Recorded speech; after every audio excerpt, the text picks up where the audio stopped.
The prettily named village of Marceline is 30 minutes drive north of Les Cayes. Before the earthquake it had two churches, Catholic and Baptist, a medical center, a school, and a voodoo community center. A tarmac road runs through the village, and off that tight paths cross banana trees, meandering by cinder block houses. The town we arrive in is unrecognizable.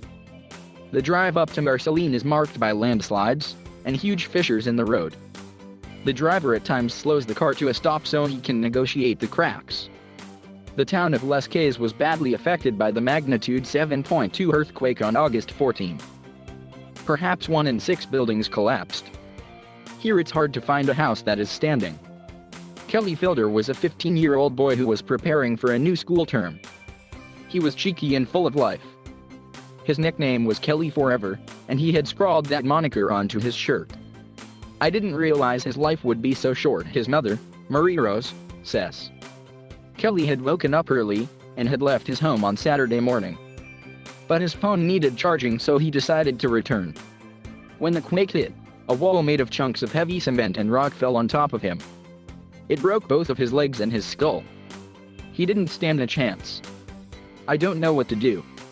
I have his shirt wrapped around my waist to give me strength," Marie Rose says. The level of destruction here is hard to comprehend.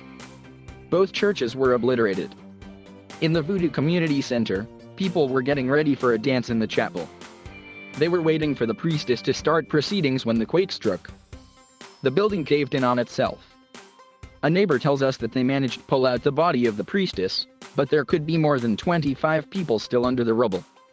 What everyone asks is why there is no help, no medicine, no search and rescue teams, no food and water, nothing. Margaret Maurice and her 8 children managed to survive their house collapsing with only minor injuries. However, they are now left to fend for themselves, squatting on the rubble of their former homes. "Do I have to scream to get the government's attention?" she says, "or are we being left to die?"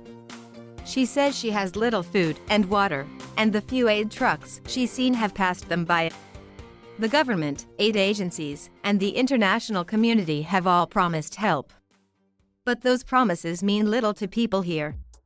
The medical center, a place where people could perhaps have sorted supplies, was also flattened. Here in the mountains, it can get cold and wet at night. Some people have flimsy tarpaulins, and some don't even have that. Occasionally there are short jolts, aftershocks, that add to the stress. People here aren't thinking about their long-term future, they're focused on surviving. But with all the village's infrastructure utterly destroyed, it's hard to see how Marceline will recover. Haiti is currently in political turmoil. The former president was assassinated last month. The country simply isn't able to give villages like Marceline the assistance they need.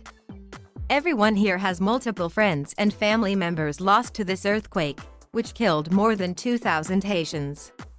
But now, there are worries that more could die, not from the earthquake, but because basic supplies that were needed never came.